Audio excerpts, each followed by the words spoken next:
Baik, Assalamualaikum warahmatullahi wabarakatuh. Saudara-saudara, para anggota, dan hadirin yang kami muliakan,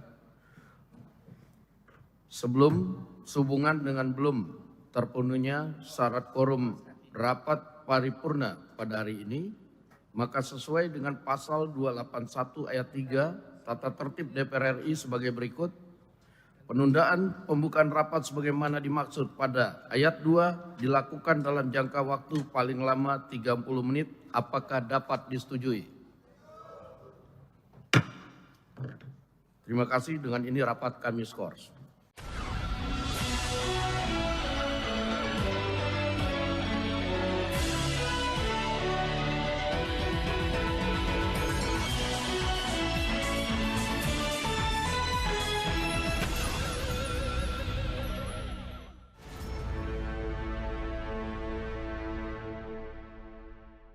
Halo, apa kabar? Assalamualaikum warahmatullahi wabarakatuh. Saya Hirs Munarif dari Forum News Network.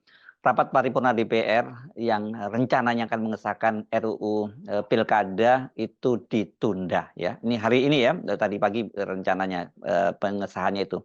Wakil Ketua DPR Sufmi Dasko Ahmad menyebutkan rapat tidak bisa dilanjutkan karena tidak memenuhi quorum.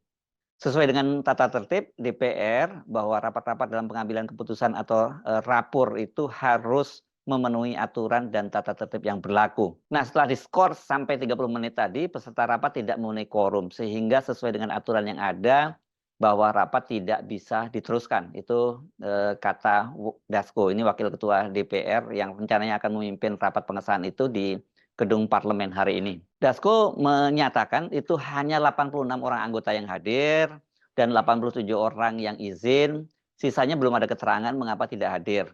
Dengan begitu harus digelar lagi rapat BAMUS, BAMUS ini Badan Musyawarah ya, guna menentukan jadwal rapat paripurna untuk mengesahkan RUU Pilkada. Orang anggota secara fisik izin 87 orang. Oleh karena itu, kita akan menjadwalkan kembali rapat BAMUS untuk paripurna karena quorum tidak terpenuhi.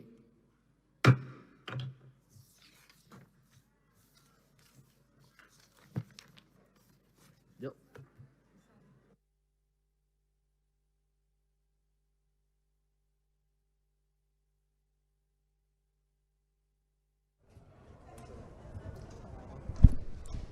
Aman.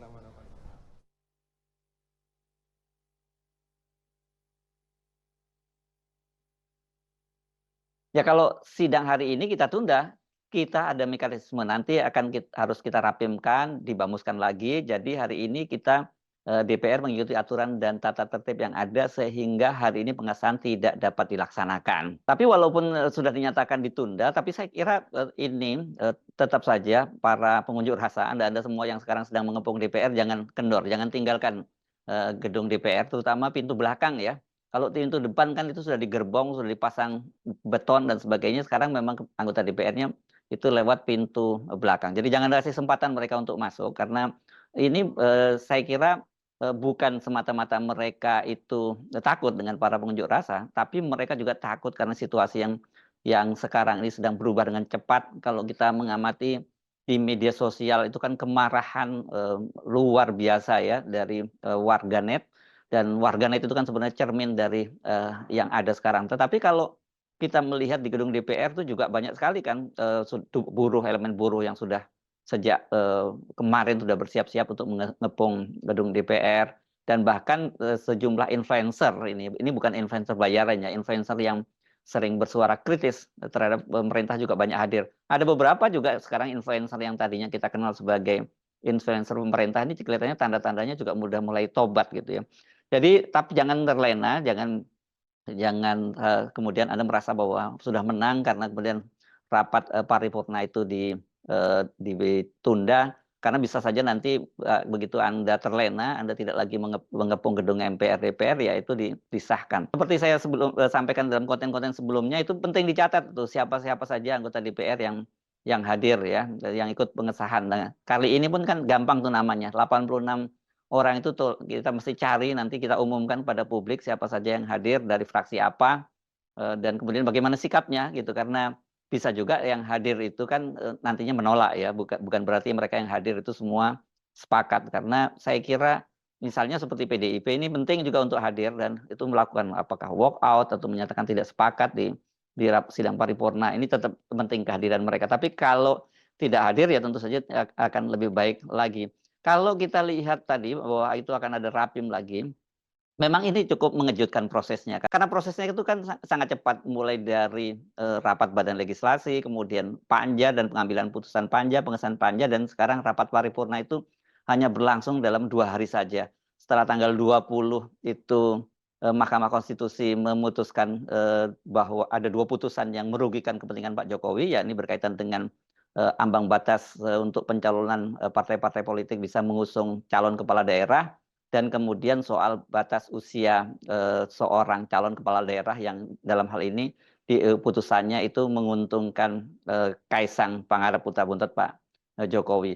Bayangkan hanya tanggal 20 itu keputusan MK, kemudian tiba-tiba tanggal 21, tanggal 20-nya itu juga sorenya ada undangan untuk rapat badan legislasi, dan rapat badan legislasi itu hanya berlangsung sehari itu sudah selesai sampai kemudian panjanya. Dan sangat terlihat ini dipercepat karena rapat pengambilan keputusan pun rapat panjanya itu juga jadwalnya dipercepat kemarin itu. Jadi betul-betul ini diuber-uber dan kemudian sehari kemudian itu sudah diputuskan untuk rapat paripurna pengesahan. Saya kira belum pernah terjadi dalam sepanjang sejarah proses legislasi di Indonesia ada undang-undang RUU yang sudah mengendap sekian lama tiba-tiba hanya dalam hitungan jam dan hitungan hari itu kemudian akan disahkan di DPR. Jadi ini kelihatan sekali bagaimana bahwa DPR ini juga benar-benar tidak lebih dari kepanjangan tangan dari rezim penguasa Jokowi. Jadi memang ini nggak ada gunanya juga ini semua anggota DPR ini. Kecuali PDIP ya, kita mesti beri tribute sekarang ini terhadap PDIP, karena kalau tidak ada PDIP, ya saya kira ini semuanya akan mulus-mulus saja. Jadi ini memang tangan-tangan Tuhan sedang bekerja. Bagaimana mungkin PDIP tadinya partai yang membesarkan Pak Jokowi sejak mulai dari Solo, mulai dari wali kota selama 2 periode, kemudian menjadi gubernur Jakarta nggak sampai 1 periode, dan kemudian mengantarkan Pak Jokowi menjadi presiden sampai 2 periode. Itu tiba-tiba sekarang itu justru jadi penghalang utama bagi Pak Jokowi untuk mewujudkan ambisinya melanggengkan kekuasaan dan kemudian mewujudkan politik dinasti. Saya berkali-kali menyatakan bahwa dalam hal ini harus kita mesti memberikan tribut tersendiri kepada Ibu Megawati, ya ini Ketua Umum PDIP, karena beliaulah yang tokoh partai politik yang berani berhadapan dengan Pak Jokowi dan kukuh dan konsisten untuk menjaga konstitusi kita, menolak kadernya loh, padahal ya kadernya yang minta untuk 3 periode pun dia tolak, dan kemudian untuk memperpanjang masa jabatannya pun dia tolak. Dan harga yang harus dibayar oleh Ibu Megawati memang cukup mahal ya, karena kemudian partainya digembosi oleh Jokowi, kemudian dia dikhianati, dan sekarang ini partainya sedang coba diacak-acak oleh Jokowi. Jadi harga yang dibayar oleh PDIP menentang ambisi kadernya sendiri yang ingin memperpanjang masa jabatannya, melanggengkan kekuasaan itu sangat mahal. Sementara partai-partai lain, bahkan partai-partai yang tadinya disebut sebagai partai oposisi, sekarang membebek begitu saja terhadap apapun maunya Pak Jokowi. Kita perlu mencatat juga ya, misalnya Demokrat kemarin sikapnya dalam panja, bagaimana mereka juga Demokrat, saya menyimak Benny Kaharman ini pasang badan ketika soal putusan Mahkamah Agung dan Mahkamah Konstitusi yang berbeda soal batas usia untuk pencalonan kepala daerah yang dalam hal ini menguntungkan Kaisang. Saya hanya membayangkan wajah Pak SBY itu seperti apa ya ketika kemudian para kadernya di situ pasang badan demi kepentingan kekuasaan dari Pak Jokowi. Apa karena trade off-nya hanya karena putranya kemudian diberi jabatan sebagai Menteri ATR BPN gitu, dan itu pun juga di injury time, tapi kemudian Pak SBY kemudian berdiam diri saja dalam situasi semacam ini. Pak SBY, saya mengenal Anda pribadi.